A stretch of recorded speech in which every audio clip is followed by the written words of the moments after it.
Hello everyone. तर आज मी घेऊन आली आहे एक आरोग्यदायी, रंगीत आणि चविष्ट अशी सूप रेसिपी जी घरातल्या सर्वांनाच आवडेल. यामध्ये पालक, गाजर, बीट, टोमॅटो आणि चवीसाठी पुदिना, बडीशेप, ओवा आणि थोडेसे गरम मसाले हे ऑप्शनल आहे बरं का. हे सर्व वाफेवर 5 मिनिटे शिजून घ्यायचं.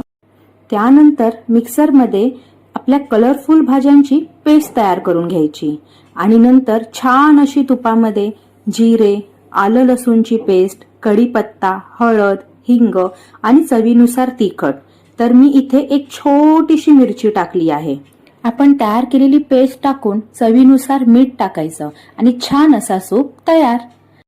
हा सूप स्पेशली मी माझ्या वर्णिकासाठी बनवला आहे कारण तिला हा सूप खूप आवडतो. हा सूप चवीलाही मस्त आणि आरोग्यासाठी लाभदायक आहे. तर तुम्हीही ट्राय करून बघा, तुम्हाला नक्की आवडेल.